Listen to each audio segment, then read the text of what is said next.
त्वरित की शुरुआत महाराष्ट्र के मराठा आंदोलन से। मराठा आंदोलनकारी आज दोपहर 1 बजे से मुंबई में शुरू करेंगे जेल भरो आंदोलन। मुंबई के लोगों को भारी पड़ सकता है आज का दिन। मराठा आंदोलन में पिछले दिनों हुई हिंसा में सरकार सतर्क। मुंबई, पुणे, सोलापुर और औरंगाबाद में कड़े सुरक्षा इंतजाम। पुणे में मराठा आंदोलन के दौरान हिंसा में दर्जन भर गाड़ियां फूंकी गई। पुलिस ने 4000 लोगों पर केस दर्ज किया। महाराष्ट्र के बीड और सांगली जिले में कल मराठा आरक्षण आंदोलन के समर्थन में 2 और लोगों ने जान दी। महाराष्ट्र सरकार ने 25 जुलाई को मुंबई और आसपास के इलाकों में आंदोलन करने वालों के खिलाफ आपराधिक मामले वापस लेने का फैसला किया है। शिवसेना ने अपने मुखपत्र सामना में मराठा आंदोलन को लेकर पीएम मोदी पर निशाना साधा। कहा, आरक्षण जैसे मुद्दों को सुलझाने के लिए 56 इंच के सीने की जरूरत है। महाराष्ट्र में अब धनगर समाज ने एसटी में शामिल करने की मांग की। महाराष्ट्र में धनगर समाज की 1 करोड़ की आबादी है। महाराष्ट्र के धनगर समाज को अभी 3% आरक्षण मिला हुआ है, लेकिन एसटी में शामिल होने पर 7% के आरक्षण कोटे में जगह मिलेगी। असम में एनआरसी की लिस्ट पर विवाद के बीच तेलंगाना के बीजेपी विधायक टी राजा ने कहा, बांग्लादेशी घुसपैठियों और रोहिंग्या को देश नहीं छोड़ने पर गोली मार देनी चाहिए। एनआरसी विवाद पर असम बीजेपी प्रवक्ता प्रमोद स्वामी ने कहा, घुसपैठियों को भारत के दूसरे राज्यों में भेजा जाए। असम को नहीं बनने देंगे डंपिंग ग्राउंड। असम में नागरिकता के सवाल पर अमित शाह बोले, जिन 40 लाख लोगों का नाम नहीं वो घुसपैठिए, किसी भारतीय का नाम नहीं काटा गया। दिल्ली में ममता बनर्जी ने कहा, बंगाल में नहीं लागू होने देंगे एनआरसी। अमित शाह का जवाब, चुनाव जीतने के लिए उठा रही हैं ममता। संसद में गृह मंत्री राजनाथ सिंह ने कहा, जल्द रोहिंग्या समुदाय के लोगों की पहचान कर देश से बाहर भेजेंगे। सुप्रीम कोर्ट से रोहिंग्या समुदाय की मांग शरणार्थी मानकर भारत में रहने दिया जाए। केंद्र ने कहा, रोहिंग्या का मामला आंतरिक सुरक्षा से जुड़ा, दखल न दे सुप्रीम कोर्ट। नागरिकता के मुद्दे पर केंद्रीय मंत्री अश्विनी चौबे और कांग्रेस सांसद प्रदीप भट्टाचार्य के बीच संसद परिसर में तकरार।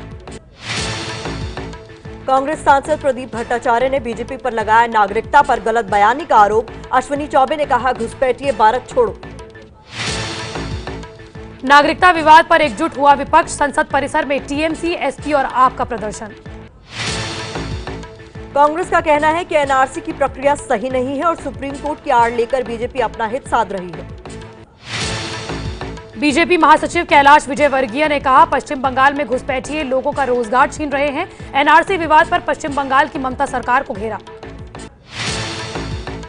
दिल्ली में असम की तर्ज पर एनआरसी की मांग। दिल्ली बीजेपी अध्यक्ष मनोज तिवारी ने लोकसभा में दिया नोटिस। राजस्थान के बीजेपी विधायक ज्ञानदेव आहूजा ने गौहत्या को आतंकवाद से बड़ा अपराध बताया। कहा, आतंकवाद से कुछ लोग मरते हैं, जबकि गौहत्या से करोड़ों हिंदुओं की भावनाएं आहत होती हैं।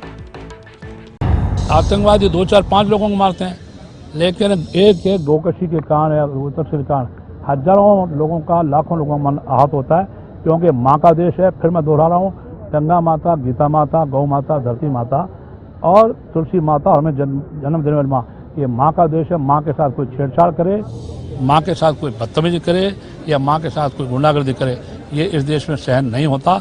इसलिए आतंकवादियों से बड़ी घटना गौहत्या की, गौहत्या होगी तो संवेदनशीलता में लोग भड़केंगे। बैंकों के 9000 करोड़ रुपए लेकर भागे विजय माल्या को भारत भेजने पर कल लंदन की अदालत में नहीं हुआ फैसला। अब 12 सितंबर को होगी सुनवाई। लंदन में प्रत्यर्पण पर सुनवाई के दौरान विजय माल्या ने किया मुंबई की आर्थर रोड जेल में रहने से इनकार। कोर्ट ने जेल का वीडियो मांगा। खबरों के मुताबिक विजय माल्या ने मुंबई की आर्थर रोड जेल में धूप हवा न मिलने का आरोप लगाते हुए तस्वीरें दिखाई।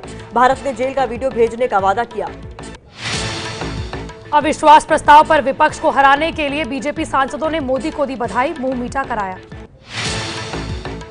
इमरान खान के शपथ ग्रहण में पीएम मोदी को मिल सकता है न्योता। इमरान खान की पार्टी कर रही है विचार। जम्मू कश्मीर के लोलाब में कल आतंकवादियों ने पुलिस के जवान से राइफल छीनी। आतंकियों की तलाश में सर्च ऑपरेशन जारी। बीजेपी सांसदों की बैठक में इटावा के सांसद अशोक दोहरे ने पैर छूने की कोशिश की तो पीएम ने रोका।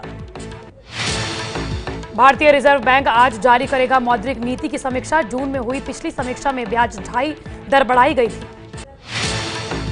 आंध्र को विशेष राज्य का दर्जा देने की मांग पर कल भी हुआ टीडीपी सांसदों का प्रदर्शन। कर्नाटक के पूर्व सीएम येदियुरप्पा ने कहा, राज्य को पट्टे नहीं देंगे। कुमारस्वामी पर लगाया बांटो और राज करो की नीति अपनाने का आरोप।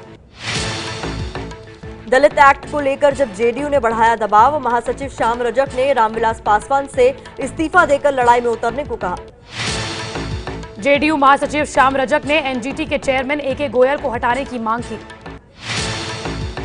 मुजफ्फरपुर रेप कांड की जांच सुप्रीम कोर्ट की निगरानी में कराने की मांग को लेकर आरजेडी सांसदों ने प्रदर्शन किया। तेजस्वी यादव ने रेल मंत्री को चिट्ठी लिखकर 9 अगस्त को होने वाली रेलवे की परीक्षा में बिहार के छात्रों का सेंटर बदलने की मांग की। भगवान भोलेनाथ के रूप में दिखे बिहार के पूर्व स्वास्थ्य मंत्री तेज प्रताप यादव। छत्तीसगढ़ में पुराने दफ्तर से ही चुनाव लड़ेगी बीजेपी, सीएम रमन सिंह ने किया पूजा पाठ। विवादित नेता साध्वी प्राची ने तलाक पीड़ित महिलाओं से हिंदू धर्म अपनाने की अपील की। नोएडा अथॉरिटी ने 96 इमारतों को असुरक्षित घोषित करके 1 हफ्ते में गिराने का आदेश दिया। राजधानी दिल्ली में यमुना का जलस्तर घटा, लेकिन खतरे के निशान से अब भी काफी ऊपर है यमुना। दिल्ली के निचले इलाकों में रहने वालों को सुरक्षित स्थानों पर भेजा गया। दिल्ली में लोहे के पुल के ऊपर से गुजरने वाली सड़क से आवाजाही बंद। दिल्ली में यमुना के पास बसे लोगों के घरों में भरा पानी, आईटीओ पर टेंट लगाकर रहने को मजबूर हुए लोग।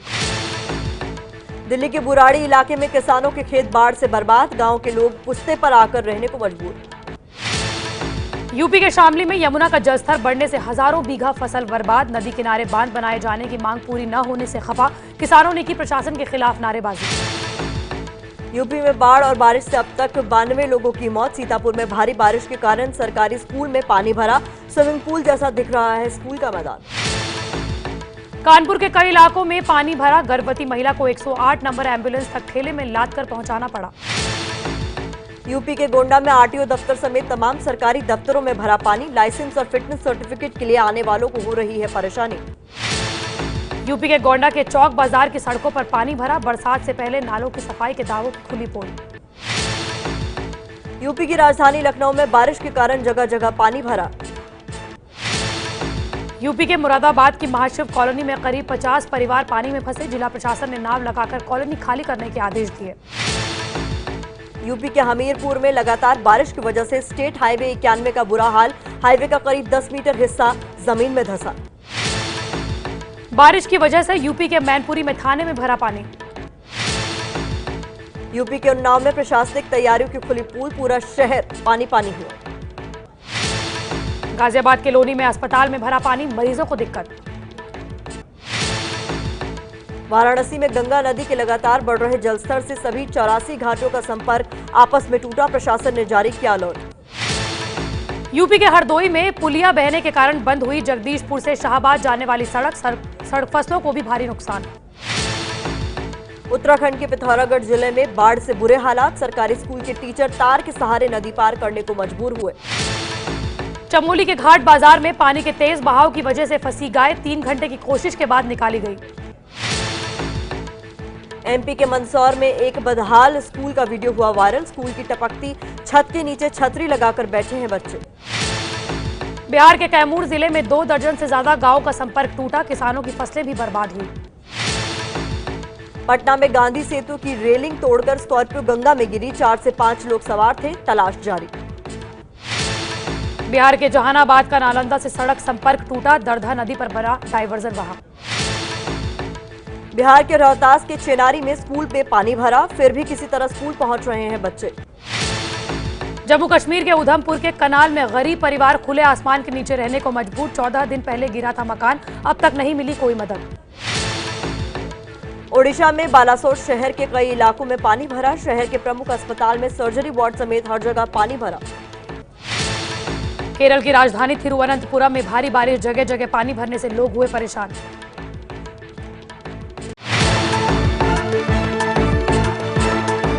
ये है एबीपी न्यूज, आपको रखे आगे।